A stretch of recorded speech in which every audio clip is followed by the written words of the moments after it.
Fenomena gelombang bunyi dan cahaya dalam kehidupan sehari-hari. Pertama, gelombang bunyi. Gelombang bunyi adalah gelombang yang merambat pada medium tertentu seperti udara, air, atau benda padat yang dihasilkan oleh getaran suatu objek. Berikut beberapa poin penting mengenai gelombang bunyi. Yang pertama, jenis gelombang. Yang kedua, proses terjadinya bunyi. Yang ketiga, medium perambatan. Yang keempat, klasifikasi bunyi berdasarkan frekuensinya. Yang kelima, syarat untuk mendengar bunyi. Yang berikut, klasifikasi gelombang bunyi berdasarkan rentang frekuensinya. Gelombang bunyi dibedakan menjadi 3, yaitu yang pertama infrasonik, yang kedua audiosonik, yang ketiga ultrasonik. Yang berikut, sifat-sifat gelombang bunyi. Yang pertama, pemantulan. Yang kedua, pembiasan. Yang ketiga, pelenturan.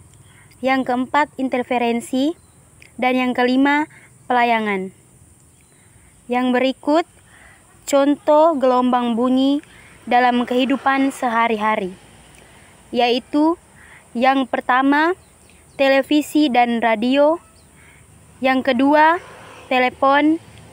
Yang ketiga, alat musik. Yang keempat, suara hewan. Yang kelima, suara alam. Dan yang keenam, bicara dan mendengarkan. Yang berikut, gelombang cahaya.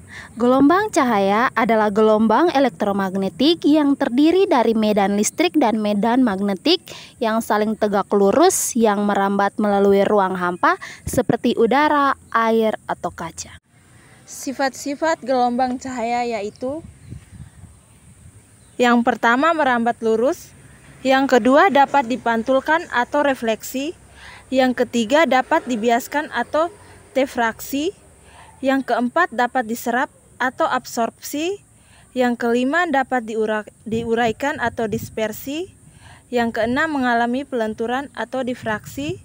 Yang ketujuh, dapat menembus benda bening. Dan yang kedelapan, dapat diserahkan atau polarisasi.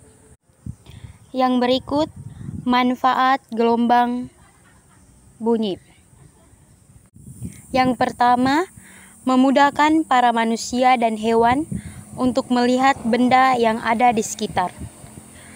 Yang kedua, membantu kelancaran proses fotosintesis pada tumbuhan. Yang ketiga, menjadi energi terbarukan dengan memanfaatkan panel surya. Selanjutnya, ciri-ciri gelombang cahaya. Yang pertama, gelombang cahaya dapat merambat pada ruang hampa dan tidak memerlukan media apapun. Yang kedua, gelombang cahaya juga masuk dalam kategori gelombang transversal.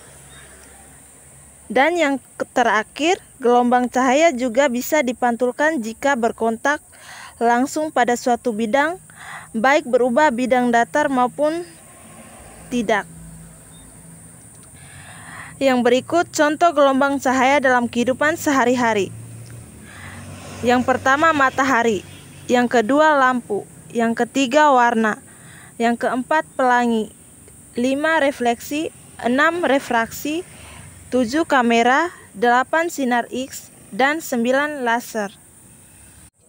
Jadi, dapat disimpulkan, gelombang bunyi adalah gelombang yang merambat pada medium tertentu seperti udara, air, dan benda padat yang dihasilkan oleh benda padat suatu objek. Gelombang cahaya adalah gelombang elektromagnetik yang terdiri dari medan listrik dan medan magnetik yang saling tegak lurus yang merambat melalui ruang hampa seperti udara, air, atau kaca.